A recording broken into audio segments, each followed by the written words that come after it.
разбрах, че всеки трети, четвърти човек страдал от паник атака. И аз много мислих, искам да помогна на тези хора и измислих лекарство. Изпробвах го, вече имам 2 излекувани. Значи, видите ли човек и искате да му помогнете, като го видите, че го е хванало паник атака, ама много бързо и много силно му лепате 2 шамара. Е така, дан, паник атаката започва да отшумява почти на секунда.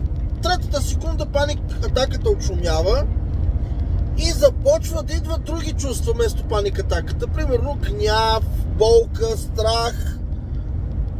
Обаче отшумява и по този начин той се лекува. Вие го лекувате човек от тази паник атака. Процедурата, като се повтори няколко пъти, човека много бързо ще бъде излекуван. Защо? Защото като го фани паник атака, първото нещо, което е, той ще почне да се оглежда от някъде някой дали ще го лекува. И ще забрави за паник атаката, ще отшуми, а може и самият човек сам да се лекува. Али вече като знае за как му минава паник атаката, почва сам да се лекува, сам пляска си 2 шамара, ама много хубави и силни. Та мисълта ми, ако видите човек, не е смешно сега, нали?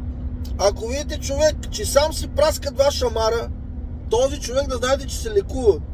Нали? Да не ви направи някакво странно впечатление. Изпробвано е. Ако искате и имате такъв познат и искате да му помогнете, ето ви лекарството. После да не кажете, че не съм помогнал на много хора.